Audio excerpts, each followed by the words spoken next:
winter, spring, summer, or fall. Tuloy ang buhay sa Canada. Meron na kayang snow? Sabi may snow na raw. Ay, wala pa. Ay, hindi, pero meron dito mga kainis, no? Ayan, ako napapansin nyo, maliliit lang na butil ng snow na ipon. Ayan, ako napapansin nyo, puti-puti, ano. O, meron na ng konti lang na snow. Pero ako, ina-expect ko kasi, ano makapal yung snow na babagsak, ano.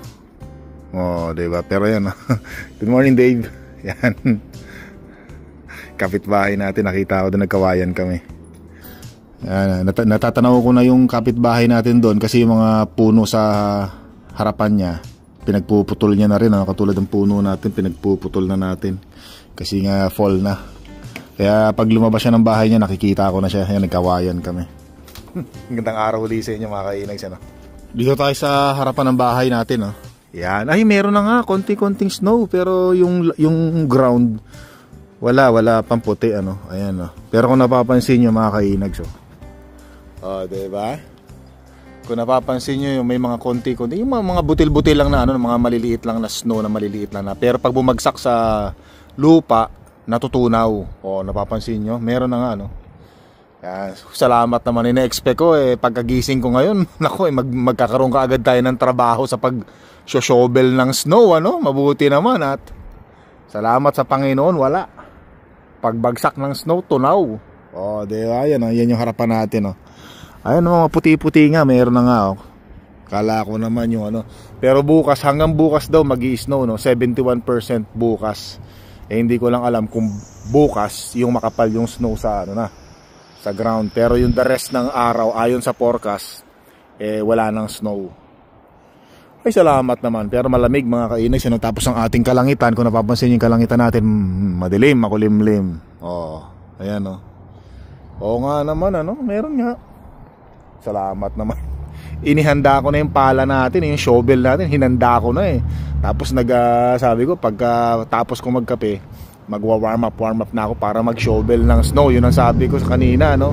Bago tayo sumilip dito sa labas. Yan na nga, bumabagsak na yung mga snow. Ito, snow to, yan, no? Snow, yan, diba? Yan, diba? Parang parang lumalakas yung snow, mga kainags, ano? Parang kumakapal at bumibilis yung mga pagbagsak ng snow. Pero importante, yan. Kung hindi, magsho-shovel tayo dyan, no? Shovel natin yan hanggang doon, no? Nako, sasakit yung likod natin sa kaka-shovel ng snow sa harapan ng bahay natin. Meron pang sa likuran, nako. Tapos tatanggal pa tayo ng snow ng sasakyan natin, di ba? Siyempre, yung sasakyan natin, puno rin ng snow yan.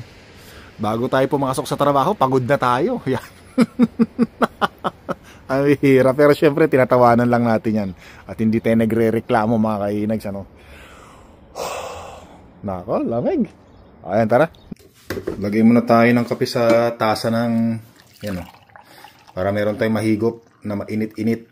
Uminom na rin ako ng ng warm water with syempre apple cider mga kainags, ano. Bago lang tayo gumising, magandang warm water, 1 baso, 2 baso. Pamparelax na ko nga pala, no.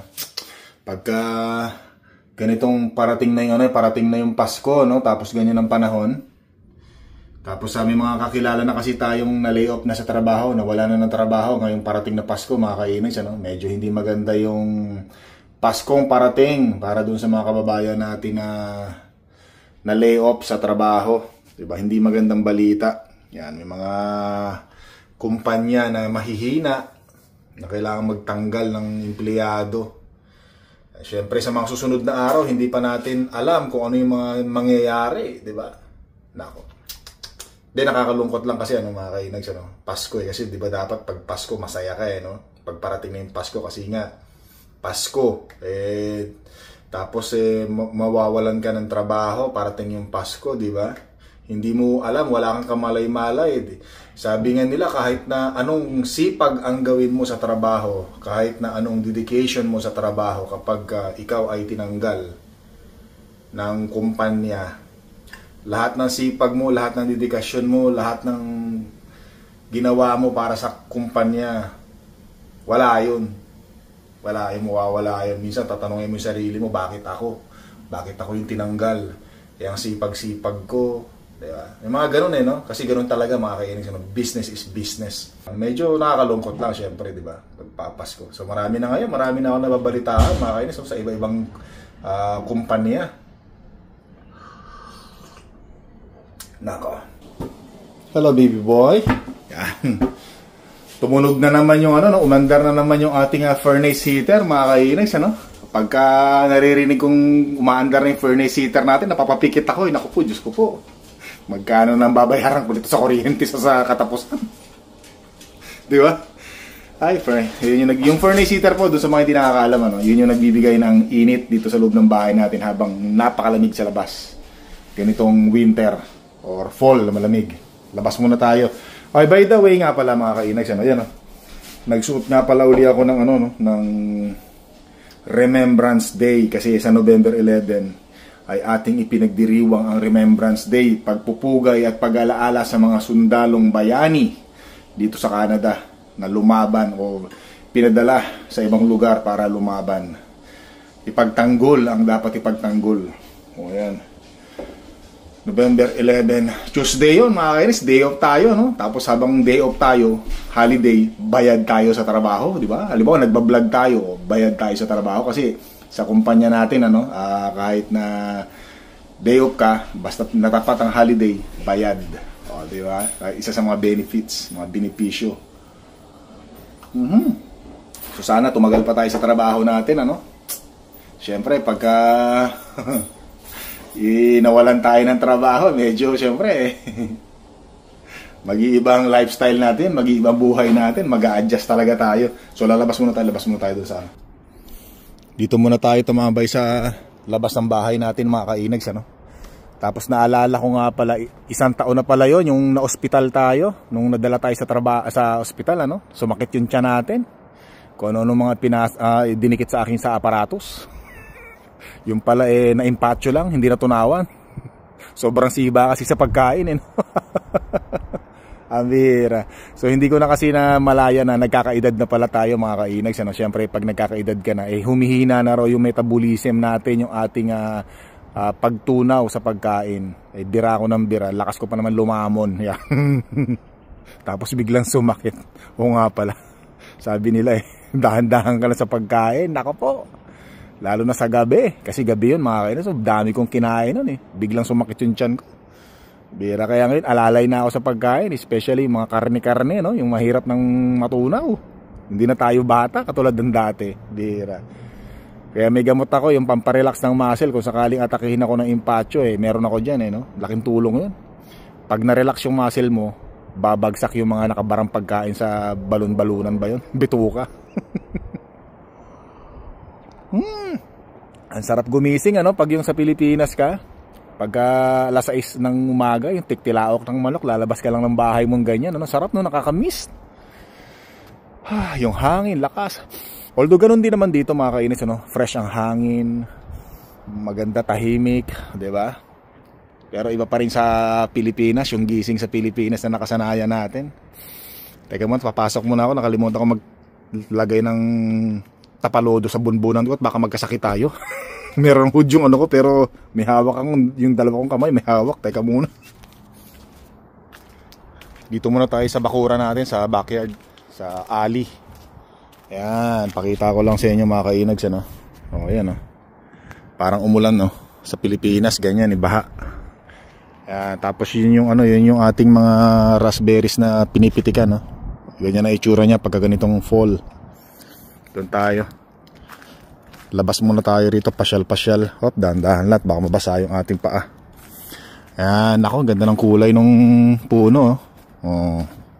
Pagdating ng panahon, pagdating ng winter, makapal to. Madulas kasi hindi naaarawan ng nasisinaga ng araw, kaya makapal yung snow, madulas dito.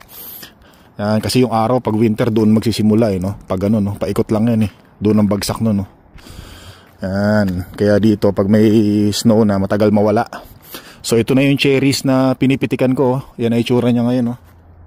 Ito na yung mga cherries mga kainags. Ayan ganyan na siya ngayon. Ayun, tara. Yan lang. Pinakita ko lang sa inyo mga kainags yung natin. itong labas nung lagi natin nilalakaran ng summer. Ngayon ganito na siya. Pagka pumunta pa ako, dumiretso na ako doon, medyo malamig-lamig na. Tapos yung binili nating gulong, hindi ko pa kinakabit ngayon. 5 taon na to, ang bilis ng panahon, no? Parang kailan lang. Papalitan natin yan pagka may mga snow na talaga. Dito na ipon yung mga butil-butil ng snow, no? Ayan, no? Pakita ko sa inyo close. Close yan, no? Yan. Diba?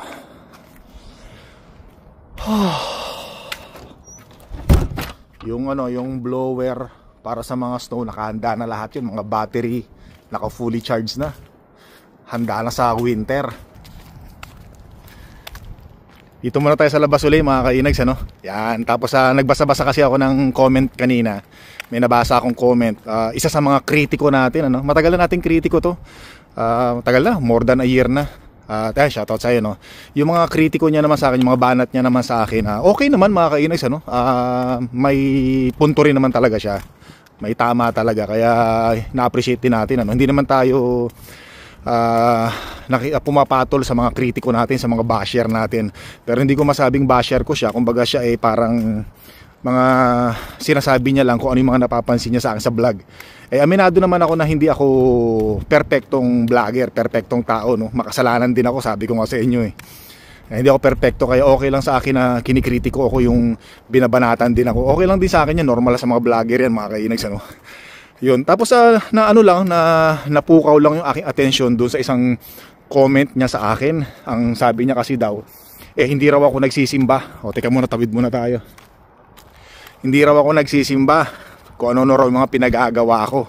Parang hindi niya para ako nakita nagsisimba. Syempre, hindi ko naman ipapakita lahat ng mga mga private na kung ano man ang ginagawa ko. Ayoko na rin pag-usapan yung tungkol sa mga religion, respect sa taas, sa Panginoon natin, ano, tsaka sa mga religion. Yun, natatawa lang ako kasi siguro si sir, no, o si sir or si ma'am, hindi ko alam kung lalaki o babae, yung nagko-comment sa atin kasi yung pangalan niya panlalaki. Lagi niya sinasabi na hindi niya raw ako nakikita nagsisimba, magsimba raw ako.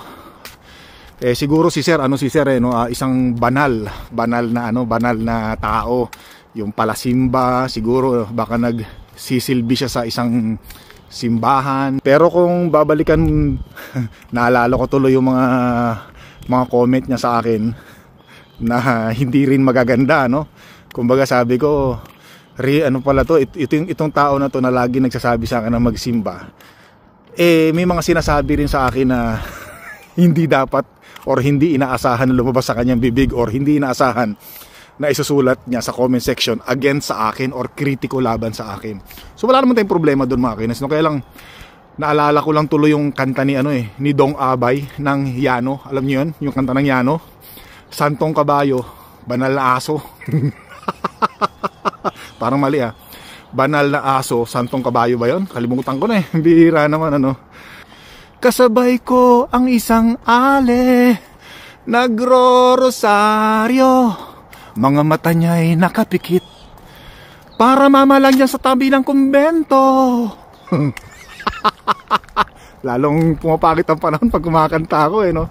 So, mura pa rin ng mura ang ale, banal na aso, santong kabayo, natatawa ko.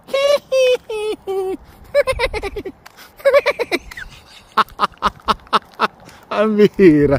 Buti na lang nakasarado yung mga bintana at pintuan ng kapitbahay natin, malamig ang panahon. Kung hindi, maririnig nila. Pinagagawa ko rito. Ay, nako. So yun lang, mga kainis, no? Sabi ko nga sa inyo, hindi ako nagagalit sa mga kritiko ko. Hindi rin ako nagagalit sa mga basher ko. Kasi sabi ko nga, sigurado ako pag nag-upload ako, hindi ako masisiro sa comment section at hindi ako masisiro sa views. Kasi yung mga kritiko natin, mga basher ko, nandyan lang po yan. At sabi ko nga sa kanila, sabi ko sa inyo, maraming salamat po sa mga basher ko, sa mga kritiko ko na laging nakasuporta sa aking vlog. Yan, thank you very much. So sports lang po tayo at magpapaalam na po ako dahil ako'y nilalamig na, napalaya at alakad ko. Balik na ako. Palaban ako ng lakaran. Kasimutan ko magsuot ng gloves. Don't forget to subscribe po, click the like button, leave your message po, at maraming salamat. Hanggang sa muli.